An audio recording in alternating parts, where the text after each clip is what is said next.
Hello बच्चों, let's read this question. The question says, what effect can be seen on the plant growth and reproduction in the absence of essential mineral element? Option A, plants will complete their life cycle normally.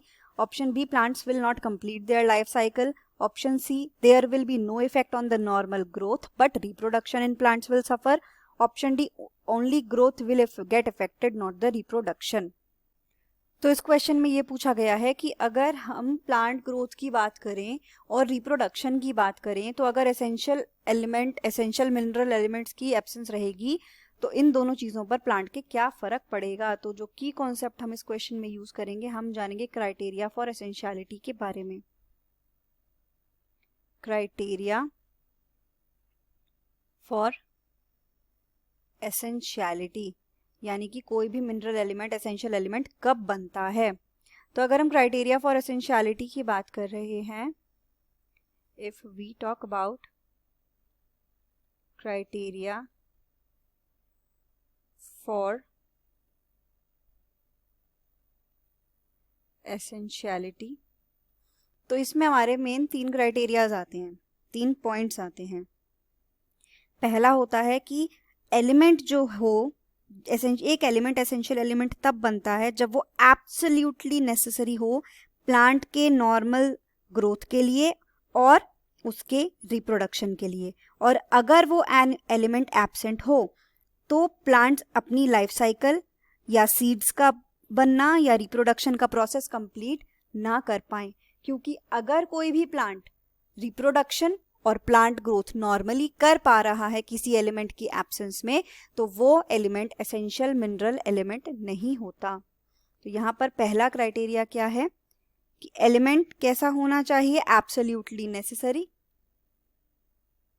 Element absolutely necessary किस चीजों के लिए? 2 चीजों के लिए, plant growth और reproduction. और अगर एब्सेंस होती है, अगर एलिमेंट की एब्सेंस हो तो ये जो दोनों फंक्शंस हैं ये नहीं हो सकते। That means no growth and no reproduction. Then अगर हम सेकंड क्राइटेरिया की बात करें, हम सेकंड क्राइटेरिया देखते हैं कि एलिमेंट की रिक्वायरमेंट स्पेसिफिक होनी चाहिए और वो एलिमेंट किसी के भी द्वारा रिप्लेसेबल नहीं होना चाहिए। एलिमेंट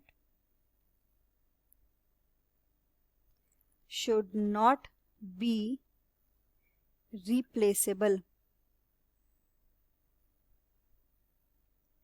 ये हमारा सेकंड क्राइटेरिया है। थर्ड क्राइटेरिया क्या है? एलिमेंट जो है वो डायरेक्टली इन्वॉल्व होना चाहिए मेटाबॉलिज्म से प्लांट के। Element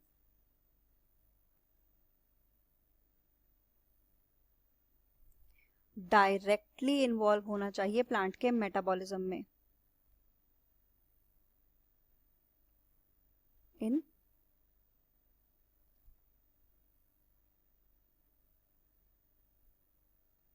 metabolism of plant.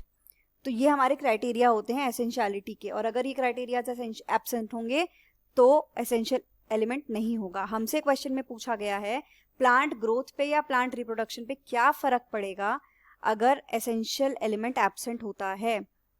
तो अगर हम ऑप्शन ए की बात करें कि प्लांट अपनी life cycle completely normally complete कर सकते हैं, तो ये हमारा गलत ऑप्शन है। क्योंकि हम देख रहे हैं कि एक एलिमेंट एसेंशियल एलिमेंट तभी बन रहा है जब उसकी एब्सेंस अगर हुई तो ये प्रोसेसेस हो ही नहीं पाएंगे जो नॉर्मल रेगुलर होते हैं। Right, this is what we see for the criteria for essentiality. Right, तो ये हमारा फर्स्ट ऑप्शन गलत हो जाएगा। ऑप्शन बी में दे रखा है plant will not complete their life cycle, तो ये हमारा यहाँ पर करेक्ट ऑप्शन होगा। क्योंकि अगर एसेंशियल एलिमेंट्स नहीं होंगे, उनकी एब्सेंस होगी, तो प्लांट्स अपनी लाइफ साइकिल पूरी नहीं कर पाएंगे। ऑप्शन सी में दिया हुआ है कोई इफेक्ट नहीं होगा नॉर्मल ग्रोथ पे, पर रिप्रोडक्शन सफर करेगा, तो ये गलत है क्योंकि दोनों चीजें सफर करती हैं। ऑप्शन डी है only growth will get affected not the reproduction, तो ये भी हमारा गलत ऑप्शन है क्योंकि अगेन दोनों चीजें सफर करती हैं, एक नहीं। तो यहाँ हमारा करेक्ट ऑप्शन हो जाएगा option number B. Answer is option B. The final answer is option B. Plants will not complete their life cycle. Hope you understood it well. Best of luck.